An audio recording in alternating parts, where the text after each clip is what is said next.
First at 4, breaking news in the search for a Lenawee County woman who's been missing since April. We have the very latest. We're also following the search for someone who vandalized a local mosque. But this story has a twist that focuses on forgiveness. Paul.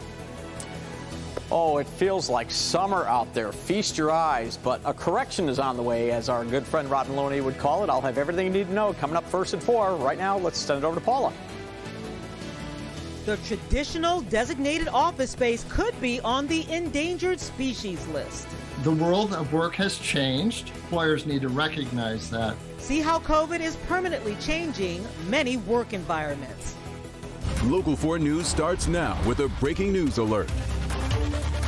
That breaking news coming from Lenawee County. You're looking at a new search focusing on the disappearance of a 52-year-old woman who vanished back in April. Deanne Warner was last seen at her home on Mugner Road in Franklin Township on April 24th, or maybe on the 25th as well. They're trying to nail down that date. The Lenawee County Sheriff's Office confirms this activity is connected to her disappearance, but they haven't shared any information on why they launched this search today. We have seen a lot of activity, things like search dogs on the property surrounding her home. We do have a crew in Lenawee County, and we'll bring you a live update when you join us tonight at 5. Also first at 4, an act of forgiveness after a potential act of hate. Leaders of a vandalized mosque in Oakland County are inviting the person responsible in for dinner and for prayer. Over the weekend, the vandals smashed out part of the glass on the front door of the Ahmadiyya Muslim Community Center on Auburn Road in Rochester Hills. In a letter today, the mosque says it wants to understand why the person did it so they can talk through it. We thought instead of talking about revenge and catching this guy, we need to bring him into our community so that he can become our friend, he can talk to us and see with his own eyes how peaceful and loving this community is all about. Our motto is actually love for all, hatred for none. So that's the message we wanted to communicate and convey to him. At last update, deputies had not made any arrests for the vandalism. City of Detroit is making a $5 million investment that it says will improve the lives of animals. Today, Mayor Duggan unveiled a plan to build a new animal shelter over at Russell and Ferry. It would allow the city to more than double its kennel space. The facility would also have a new veterinary clinic, an outdoor area for animals, and a bigger area for people interested in adoptions. Now, it does need to be approved by City Council, but construction could start later this year. Right now, we do have new COVID-19 numbers and reassuring words about the return of trick-or-treating. State of Michigan reporting more than 9,100 new cases of the virus in the past 3 days. That's an estimate of a little more than 3,000, which is lower than Friday's report. Plus, we have seen an additional 36 deaths, with half from a records review. Dr. Anthony Fauci urging anyone who wants to celebrate Halloween and is eligible to get vaccinated. He's also saying children can go back to that traditional outdoor trick-or-treating, but it's still best to avoid crowded indoor Halloween parties. We also have an update on vaccinations over at Michigan State University. The school in East Lansing says nearly 90% of students, faculty, and staff have been vaccinated for COVID-19, and that's of last Friday. The university also says it received more than 4,300 requests for exemptions. It approved more than 3,100. Anyone who refuses a vaccine but is not eligible for an exemption will face discipline. We're another step closer to a breakthrough treatment for COVID-19. The drug company Merck has officially asked the FDA to authorize the emergency use of its experimental COVID-19 pill for adults. Merck says its phase 3 clinical trials show the medication reduced hospitalizations for newly diagnosed COVID patients by 50%. Right now, COVID treatments have to be given through IV or injections. This would be the first pill. The FDA now begins the review process. Well, as you said, Paul, it sure does feel like summer. Definitely not mid-October. Definitely a day to get out there and enjoy.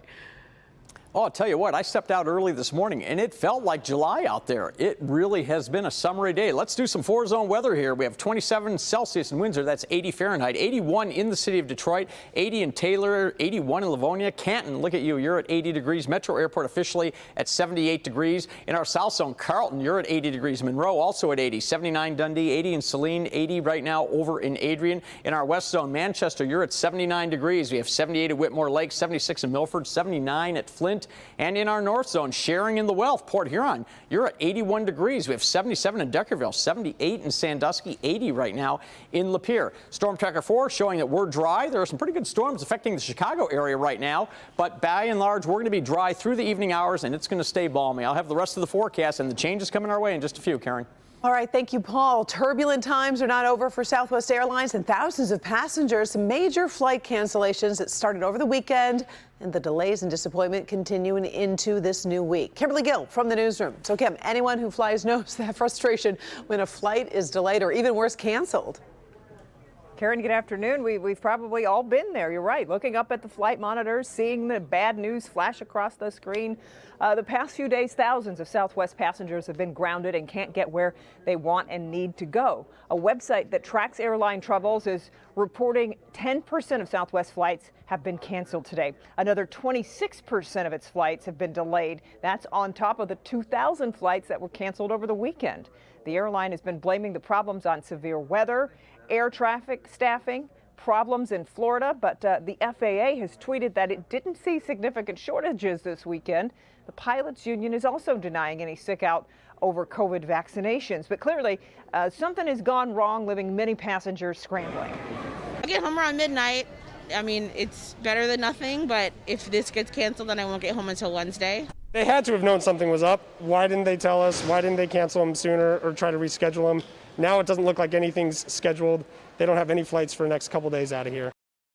The airline's executive vice president of daily operations says Southwest has fewer flights these days because of cutbacks during the pandemic. So that means when things do go wrong, it has fewer flights to accommodate stranded passengers. But coming up new at 5, Help Me Hank is focusing on local passengers, including a Detroit woman who's now stranded in Chicago, her travel nightmare, and the bigger picture as we head into the busy holiday season. For now, Karen, we'll send it back to you. All right. Thank you, Kim. Sure. Pick up any business, magazine, maybe have a conversation with friends, and the talk might turn to how COVID is redefining the workplace. Many people were sent home to work, and it turns out they love it.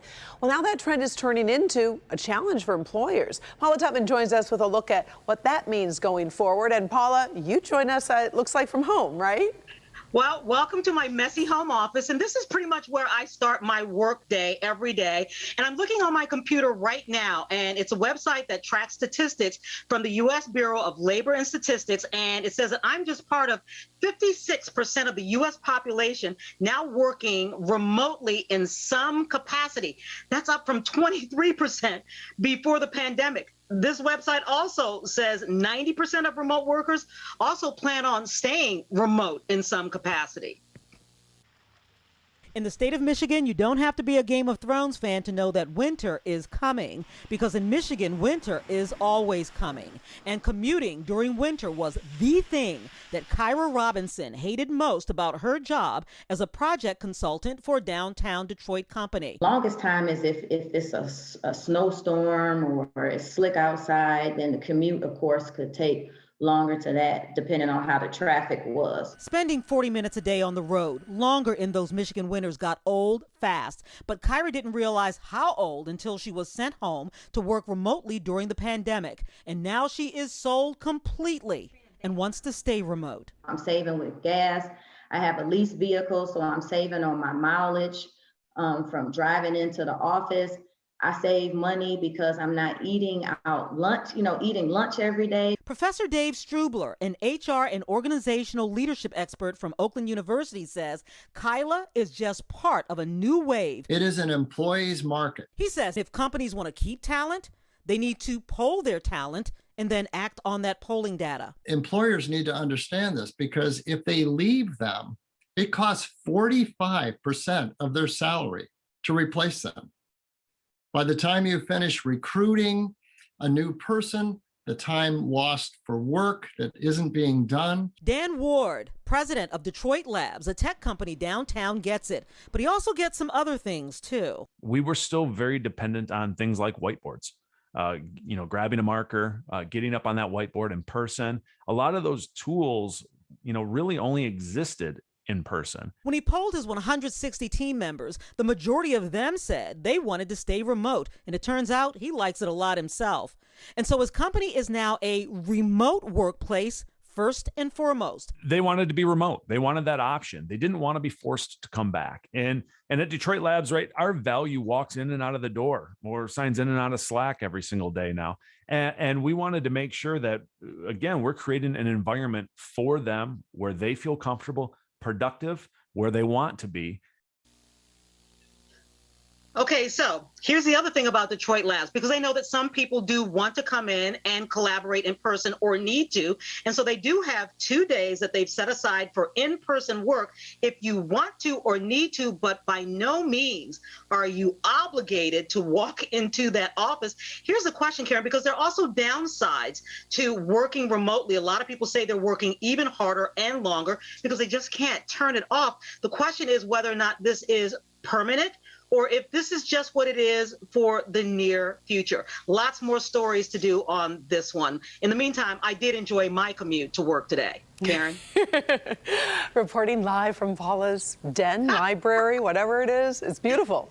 Thank you, Paula. We always appreciate all of your hard work, whether you're there or wherever you are in the field. You do a great job for us all the time. Thank you. All right, still ahead. First at 4, Facebook makes new promises about protecting teenagers. Parents, you definitely may need to take a little bit of action if you're worried about your kids. We'll talk about that. Plus, he pretended to be in outer space for decades. Actor William Shatner will have to wait a little longer to get there for real, and we'll talk about the space record he could set.